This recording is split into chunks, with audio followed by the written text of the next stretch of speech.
بچہ پیدائش کے وقت کیوں روتا ہے؟ آخر اس کی وجہ کیا ہے؟ جان کر آپ حیران ہو جائیں گے۔ بچے کے رونے کا مطلب یہ نہیں ہے کہ اسے کچھ تکلیف ہو رہی ہے یا اسے کسی چیز کا غم یا خوف ہے۔ جسے ہم بچے کا رونا کہتے ہیں وہ دراصل بچے کا باقی دنیا سے کمیونیکیشن کا واحد ذریعہ ہوتا ہے۔ بچے کا رونا ایک جبلی رویہ ہے جسے سیکھنے یا اس کا مطلب سمجھنے کی ضرورت بچے کو نہیں ہوتی۔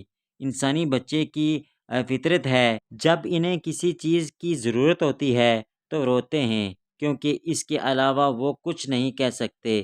پیدائش کے فوراً بعد ماں کے جسم سے آکسیجن کی فراہمی منقطع ہو جاتی ہے، جس کے نتیجے میں بچے کو آکسیجن کی ضرورت محسوس ہوتی ہے اور بچہ جبلی طور پر رونے لگتا ہے۔ رونے سے اس کے ناک، حلق اور پھیپھڑوں میں بھرا امنیوٹک فلوئڈ خارج ہو جاتا ہے اور آکسیجن بھری ہوا پھیپھڑوں تک پہنچنے لگتی ہے، جس سے بچے کے جسم میں آکسیجن کی کمی ختم ہو جاتی ہے۔